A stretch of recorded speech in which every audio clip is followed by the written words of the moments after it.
सर्वांचं खूप खूप स्वागत आहे. सर्वांचं स्वागत आहे. आजची आपली ही जी चर्चा आहे ती एका अत्यंत रंजक, थोड्या धक्कादायक आणि तितक्याच अभ्यासपूर्ण साहित्यावर आधारित आहे. नक्कीच. या साहित्याचं नाव आहे the hidden forces of luck and risk, म्हणजेच नशीब आणि जोखीम या अदृश्य शक्ती. अगदी बरोबर. आजचा आपला विषय ऐकायला जेवढा साधा वाटतो, म्हणजे तेवढाच तो आपल्या दैनंदिन जीवनावर, आपल्या यशाच्या व्याख्यांवर आणि एकंदरीतच जगाकडे बघण्याच्या दृष्टिकोनावर खोलवर परिणाम करणार आहे. हो, आणि आज आपण ज्या स्रोतांवर आणि साहित्यावर चर्चा करणार आहोत ते खऱ्या अर्थाने विचार करायला लावणारे आहेत.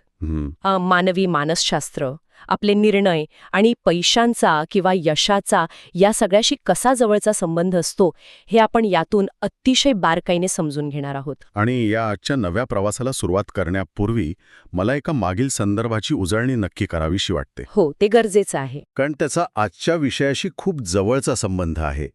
आपल्या मागच्या एका सखोल अभ्यासातून एक अत्यंत महत्त्वाचा आणि मानवी स्वभावाचा पैलू समोर आला होता. तो म्हणजे पैशांच्या किंवा जीवनातील कोणत्याही मोठ्या निर्णयांच्या बाबतीत कोणीही वेडा नसतो. लोक नेहमी त्यांच्या स्वतःच्या त्यावेळच्या परिस्थितीनुसार आणि अनुभवानुसार वागत असतात. अगदी बरोबर. एखाद्या व्यक्तीचा अत्यंत चुकीचा वाटणारा निर्णय हा त्याच्या स्वतःच्या जगातील अनुभवांनुसार एकदम योग्य असू शकतो. तो विचार खरोखरच एक भक्कम पाया होता, कारण कसं आहे, आपण अनेकदा दुसऱ्यांच्या कृतींचं मोजमाप आपल्या स्वतःच्या पट्टीने करतो. आपण जज करतो लगेच. अगदी. आणि तोच धागा पकडून आपण आजच्या विषयाकडे वळणार आहोत, जिथे आपण या वैयक्तिक अनुभवांच्या पलीकडे असणाऱ्या एका प्रचंड मोठ्या आणि अदृश्य शक्तीचा विचार करणार आहोत. म्हणजेच नशिबाचा आणि जोखमीचा. होय. हे अगदी पटण्यासारखं आहे. तर आजच्या या सखोल विश्लेषणाचा आपला मुख्य उद्देश किंवा ज्याला आपण मिशन म्हणू शकतो तो अत्यंत स्पष्ट आहे. आपण अनेकदा समाजात पाहतो की जे लोक खूप यशस्वी होतात, ज्यांच्याकडे अमाप संपत्ती किंवा मोठी पदे असतात किंवा ज्यांनी एखादा मोठा व्यवसाय उभारलेला असतो, हो, त्यांच्याकडे बघून आपण लगेच त्यांना अतिहुशार, जिनियस किंवा असामान्य बुद्धिमत्तेचे धणी मानून मोकळे होतो. आपण त्यांना एकदम डोक्यावर बसवतो. अगदी तसंच. आणि दुसरीकडे जे लोक अपयशी ठरतात किंवा ज्यांचे व्यवसाय बुडतात त्यांना आपण अत्यंत सहजपणे चुकीचे निर्णय घेणारे, अकार्यक्षम किंवा आळशी ठरवून टाकतो. हे खूपच कॉमन आहे. पण या सर्व समजुतींमागील खरी वास्तविकता खरोखरच इतकी सोपी आणि सरळ असते का, हे आज आपल्याला शोधायचं आहे. ठीक आहे, आपण हे उलगडून पाहूया. आणि हे उलगडताना आपण फक्त वरवरची कारणं शोधणार नाही आहोत. नक्कीच नाही. आज आपण यशामागील केवळ काय घडले किंवा एखाद्या यशस्वी व्यक्तीने कोणते निर्णय घेतले यावरच थांबणार नाही. तर ते का घडले आणि त्या संपूर्ण प्रक्रियेत नशीब व जोखीम या दोन अदृश्य घटकांचा कसा आणि किती मोठा सहभाग असतो याचे अतिशय बारकाईने विश्लेषण करणार आहोत. कारण आपण अनेकदा ते मान्यच करत नाही. अगदी बरोबर. आपण मानवी समाज म्हणून नशिबाचा वाटा मान्य करायला अनेकदा कचरातो. हे अगदी खरं आहे. मग आपण आपल्या पहिल्या आणि सर्वात महत्त्वाच्या मुद्द्यापासून सुरुवात करूया. चालेल. आपला सर्वसामान्य आणि लहानपणापासून मनात बिंबवला गेलेला समज असा असतो की यश म्हणजे फक्त आणि फक्त कौशल्य, बुद्धिमत्ता आणि प्रचंड मेहनत. हो, आपल्याला लहानपणापासून हेच सांगितलं जातं. आपल्याला हेच शिकवलं जाते की खूप मेहनत करा, रात्रीचा दिवस करा, सतत नवीन गोष्टी शिका, प्रामाणिकपणे प्रयत्न करा, म्हणजे तुम्हाला यश नक्की मिळेल. हे काही अंशी सत्य असले तरी आजच्या आपल्या साहित्यानुसार ते पूर्ण सत्य मुळीच नाहीच आहे. हा विचार थोडा चक्रावून टाकणारा असू शकतो, पण यामागे एक मोठं वास्तव दडलेलं आहे. येथे सर्वात आकर्षक गोष्ट म्हणजे नशीब हा घटक प्रत्यक्षात कसा काम करतो आणि मानवी मेंदू तो कसा सोयीस्करपणे दुर्लक्षित करतो हे समजून घेणे. म्हणजे आपण स्वतःहून त्याकडे डोळेझाक करतो असतो ज्यावर आपले नियंत्रण आहे. बरोबर. जर आपण हे मान्य केले की यशामध्ये नशिबाचा खूप मोठा वाटा आहे, तर आपल्याला एक प्रकारची असुरक्षितता जाणवते. भीती वाटते की मग माझ्या हातात काय आहे. अगदी तसंच. पण परिस्थिती आणि संधी यांचं गणित अनेकदा आपल्या नियंत्रणाबाहेर असते. याच साहित्यात दिलेले एक अत्यंत उत्तम आणि वास्तववादी उदाहरण आपण पाहूया. एकाच कॉलेजमध्ये एकाच वर्गात शिकणाऱ्या 2 विद्यार्थ्यांची ही गोष्ट आहे. हे उदाहरण वाचताना मला खरंच खूप वेगळा दृष्टिकोन मिळाला. हो ना? कारण आपण नेहमी अशा गोष्टी आपल्या आजूबाजूला घडताना पाहतो. म्हणजे बघा ना, हे दोन्ही विद्यार्थी अत्यंत हुशार आहेत. दोघांची मेहनत सारखीच आहे. दोघांनीही रात्रंदिवस एक करून अभ्यास केलेला आहे. त्यांचे गुण सारखे आहेत. त्यांच्या बौद्धिक क्षमतेत किंवा संवादाच्या कौशल्यात कोणताही फरक नाही. दोघी एकदम हुशार. हो. पण कॉलेजचे शिक्षण पूर्ण होत असताना एका विद्यार्थ्याला एका अत्यंत नामांकित आणि बहुराष्ट्रीय कंपनीत इंटर्नशिप मिळते. हां. का? कारण त्या कंपनीत आधीपासूनच त्याच्या ओळखीचे कोणीतरी काम करत असते. कदाचित त्याचे काका किंवा त्याच्या वडिलांचा मित्र तिथे असतो. म्हणजे नेटवर्क. अगदी बरोबर. तिथे त्याचे नेटवर्क कामी येते. दुसऱ्या विद्यार्थ्याला मात्र अशी कोणतीही ओळख नसल्यामुळे केवळ कौशल्याच्या जोरावर ती संधी पहिल्याच फटक्यात मिळत नाही. आणि इथूनच त्या दोघांचे मार्ग पूर्णपणे वेगळ्या दिशांना वळतात. नक्कीच. पहिला विद्यार्थी त्या मोठ्या कंपनीत जातो. तिथे त्याला आणखी चांगल्या संधी मिळतात, मोठे प्रोजेक्ट्स मिळतात, मोठ्या लोकांशी त्याची ओळख होते आणि तो पाहता पाहता खूप मोठ्या पदावर पोहोचतो. हो. या उलट दुसरा विद्यार्थी ज्याच्याकडे पहिल्या इतकेच ज्ञान आणि कौशल्य होते, तो मात्र एका मध्यम पातळीवरच्या नोकरीतच अडकून राहतो किंवा त्याला तीच प्रगती करण्यासाठी अनेक वर्षे जास्त लागतात. बरोबर. आता या उदाहरणाचे जर आपण मानसशास्त्रीय आणि व्यावहारिक विश्लेषण केले तर काय दिसतंय? दोन्हीकडे कौशल्य आणि मेहनत पूर्णपणे समान होती, पण संधी एकालाच मिळाली. हो. आणि ती पहिली संधी मिळण्यामागे त्याचे स्वतःचे कौशल्य नाही, तर त्याची ओळख किंवा सोप्या भाषेत सांगायचे तर ती योग्य वेळी योग्य ठिकाणी असण्याची स्थिती. म्हणजेच त्याची नशीब. अगदी.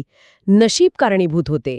ज्ञानाचा हा पैलू खरोखरच विचार करायला लावणारा आहे. खरंय.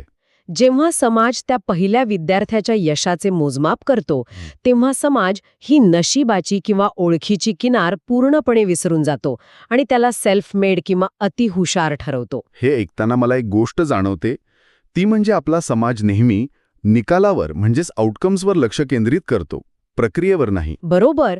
आपण फक्त रिझल्ट बघतो. आपण फक्त अंतिम यश पाहतो आणि त्यावरून त्या व्यक्तीच्या बुद्धिमत्तेचा अंदाज बांधतो.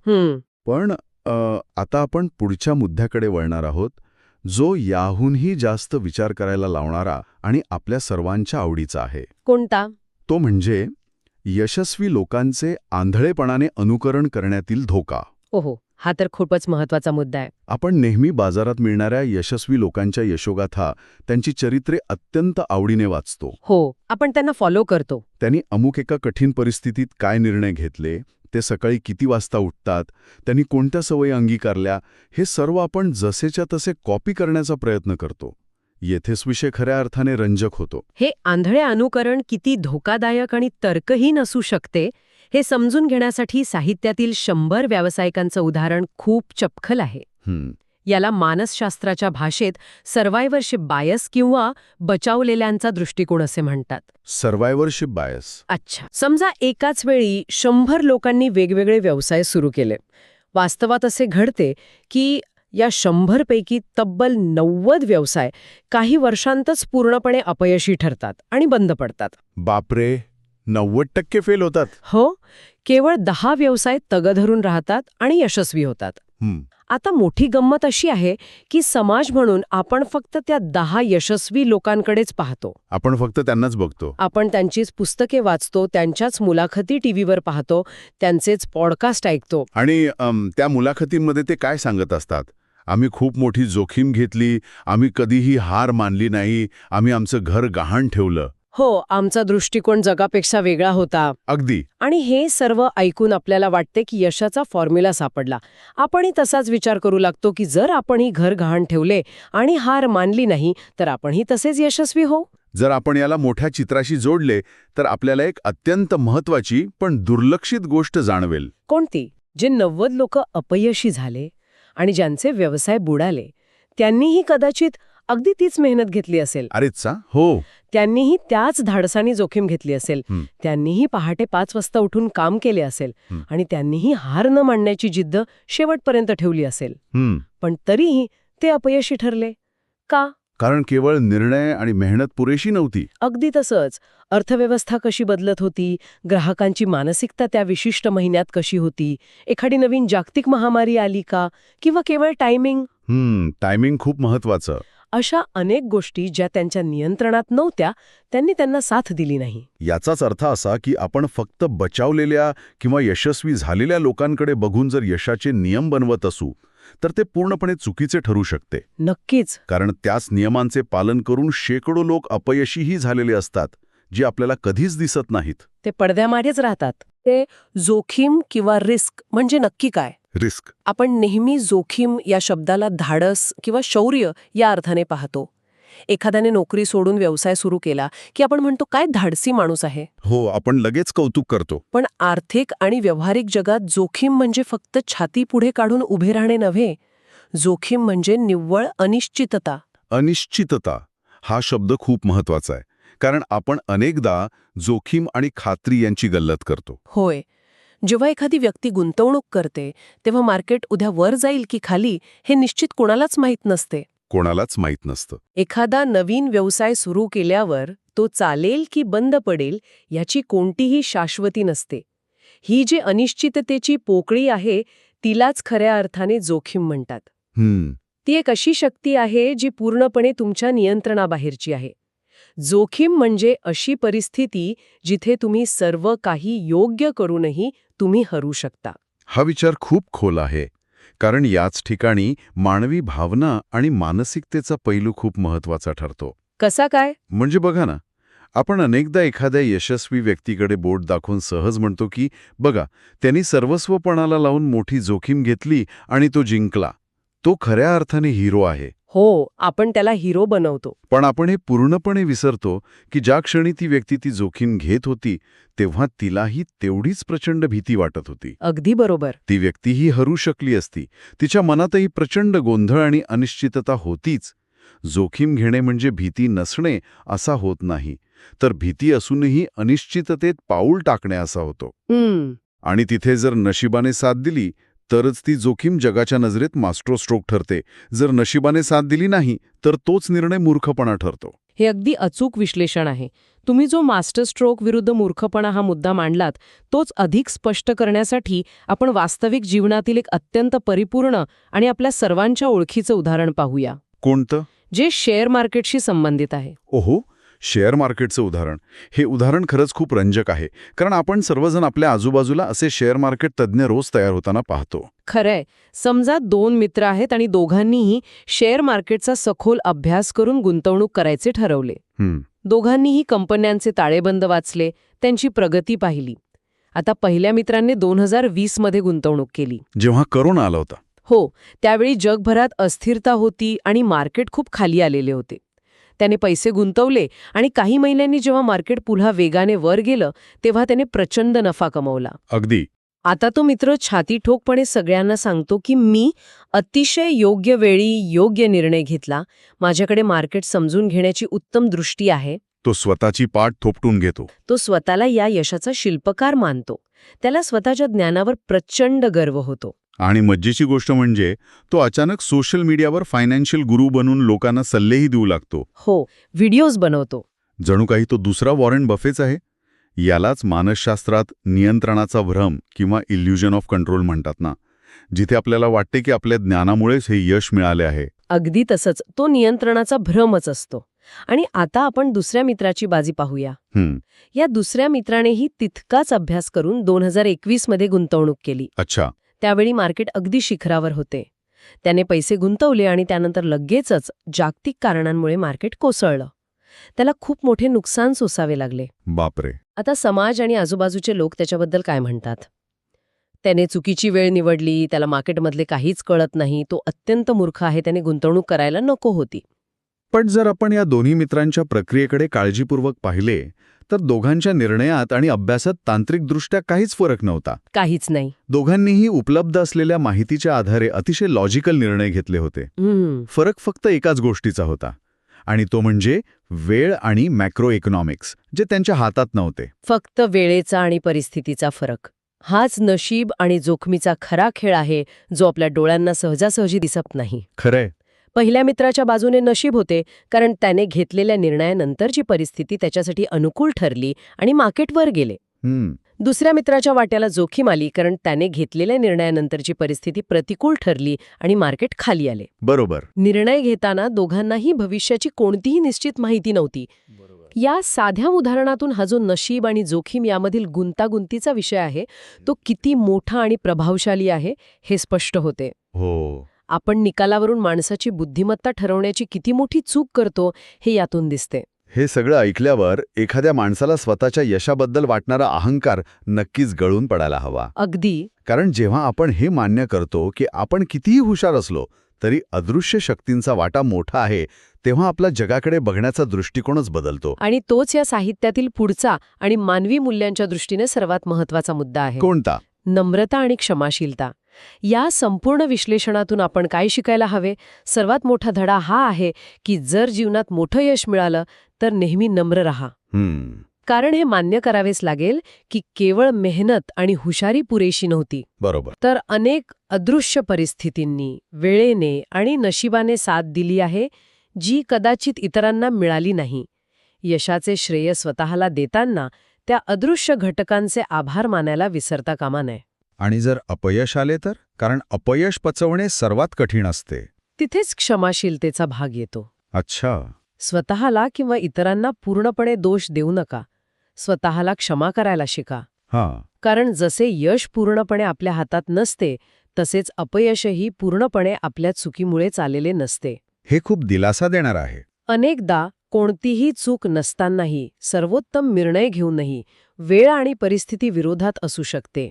हा संयम आणि क्षमाशीलता अंगी बाणवणे एका परिपक्व आयुष्यासाठी अत्यंत गरजेचे आहे. तर या सर्वांचा अर्थ काय होतो? या सगळ्या चर्चेतून आपण नेमके कोणते व्यावहारिक निष्कर्ष काढू शकतो? दैनंदिन जीवनात या विचारांचा प्रत्यक्ष उपयोग कसा करायचा? या साहित्यानुसार आपण 3 अत्यंत ठोस आणि व्यावहारिक धडे लक्षात ठेवले पाहिजेत. कोणते 3 धडे? पहिला धडा: यशस्वी लोकांकडून नक्की शिका, त्यांच्याकडून प्रेरणा घ्या, त्यांच्या कामाच्या पद्धती समजून घ्या, पण त्यांचे कधीही अंधानुकरण करू नका. म्हणजे ब्लाइंडली कॉपी करू नका. अगदी. कारण आपण मगाशी पाहिल्याप्रमाणे त्यांची परिस्थिती, त्यांची वेळ, त्यांच्या ओळखी आणि त्यांचे नशीब हे पूर्णपणे वेगळे असू शकते. हो. जे नियम किंवा निर्णय त्यांच्यासाठी फायदेशीर ठरले ते तुमच्यासाठीही तसेच काम करतील याची कोणतीही शाश्वती नसते. हा मुद्दा अत्यंत महत्वाचा आहे, कारण आपण नेहमी कॉपी पेस्ट यशाच्या शोधात असतो. आणि दुसरा धडा? दुसरा धडा आर्थिक आणि व्यावसायिक दृष्टिकोनातून खूप मोलाचा आहे. आहा. तो म्हणजे जोखीम घेताना नेहमी रूम फॉर एरर म्हणजेच चुकांसाठी वाव किंवा जागा ठेवा. Room for error? हो.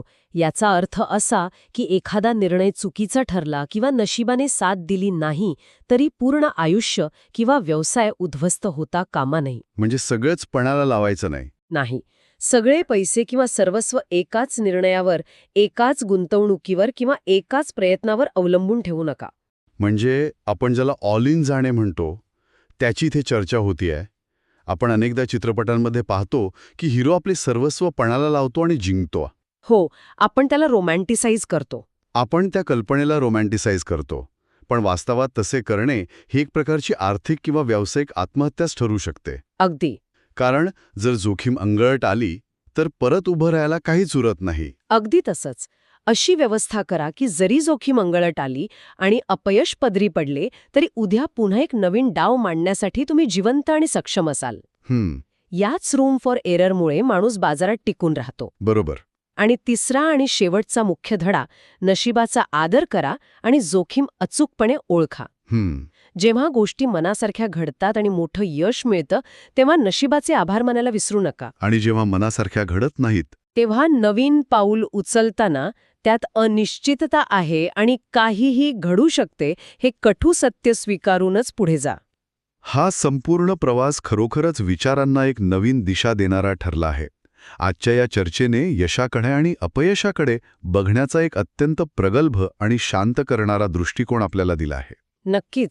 जर आपण आजच्या या संपूर्ण विश्लेषणाचा एक सारांश काढायचा ठरवला तर तो एका अत्यंत सुंदर आणि संस्मरणीय वाक्यात असा सांगता येईल: यश म्हणजे केवळ कौशल्य नाही आणि अपयश म्हणजे केवळ मूर्खपणा नाही.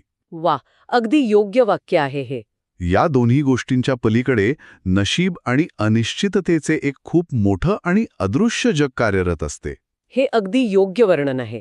नशीब आणि जोखीम हे मानवी आयुष्याचे अत्यंत नैसर्गिक आणि अविभाज्य घटक आहेत. ते नाकारून आपण कधीही वास्तवाचा सामना करू शकत नाही. म्हणूनच यशात नम्रता टिकून ठेवणे आणि अपयशात स्वतःला न कोसळू देता संयम बाळगणे हे एका खऱ्या अर्थाने शहाण्या माणसाचं लक्षण आहे. अगदी बरोबर. आपण जितक्या लवकर हे सत्य स्वीकारू तितका आपला व्यावसायिक आणि वैयक्तिक प्रवास अधिक सुखकर आणि तणावमुक्त होईल. खरोखरच ही एक अतिशय दिलासादायक आणि जमिनीवर ठेवणारी जाणीव आहे. आजच्या या द डीप डाईव्हच्या माध्यमातून आपण एका अत्यंत महत्त्वाच्या आणि सहसा दुर्लक्षित राहणाऱ्या विषयाला स्पर्श केला आहे. हो, मला खात्री आहे की ही चर्चा ऐकणाऱ्या प्रत्येक श्रोत्याच्या मनात यशाचे आणि अपयशाचे एक नवीन, अधिक दयाळू आणि वास्तववादी समीकरण नक्कीच तयार झाले असेल. मलाही तसंच वाटतं. आणि पुढच्या वेळी आपण आणखी एका अशाच रंजक आणि आपल्या मानवी स्वभावाच्या अगदी जवळ जाणाऱ्या विषयावर सखोल चर्चा करणार आहोत.